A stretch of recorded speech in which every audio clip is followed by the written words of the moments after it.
When the camera system is starting up, it will display this screen for at least a minute or two. So just wait until it gets to the next screen.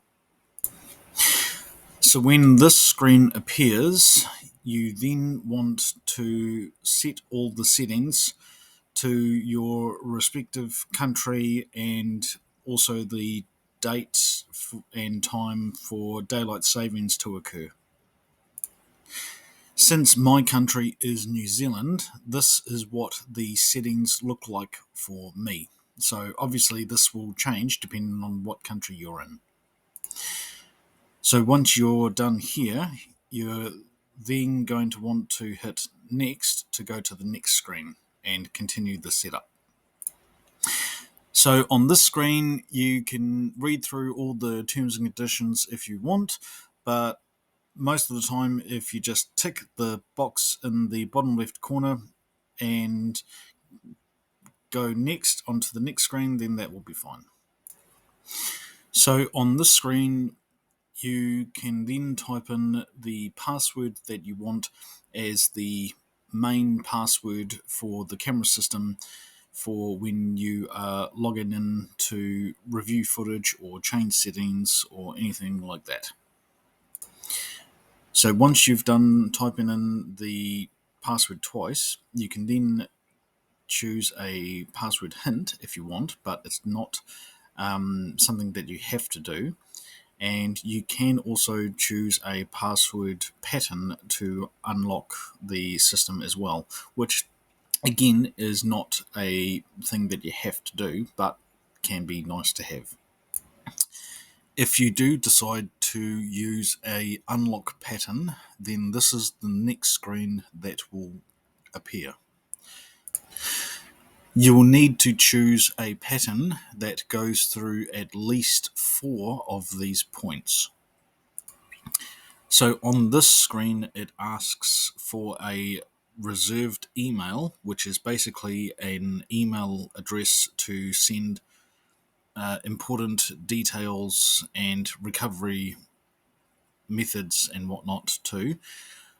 And as you see, it will also ask about security questions for if you have to reset the system. Now, you don't have to use either of these, but it is recommended that you set these up accordingly.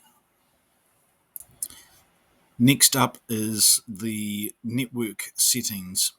Now, to make it simpler for the camera system and to make connecting the system easier, it is always recommended to click on the pencil icon underneath the modify title.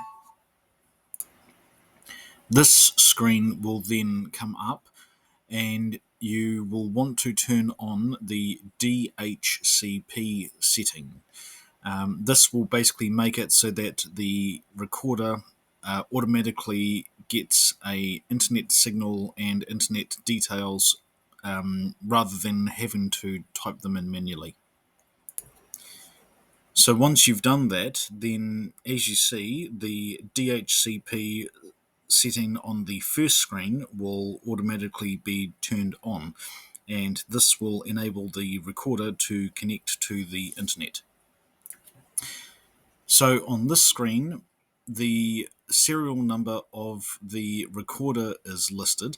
Now, I would highly recommend that you write this down so that it makes setting up the app on the mobile phone a lot easier. But you can also use the app to actually scan this QR code to rather than typing in the code.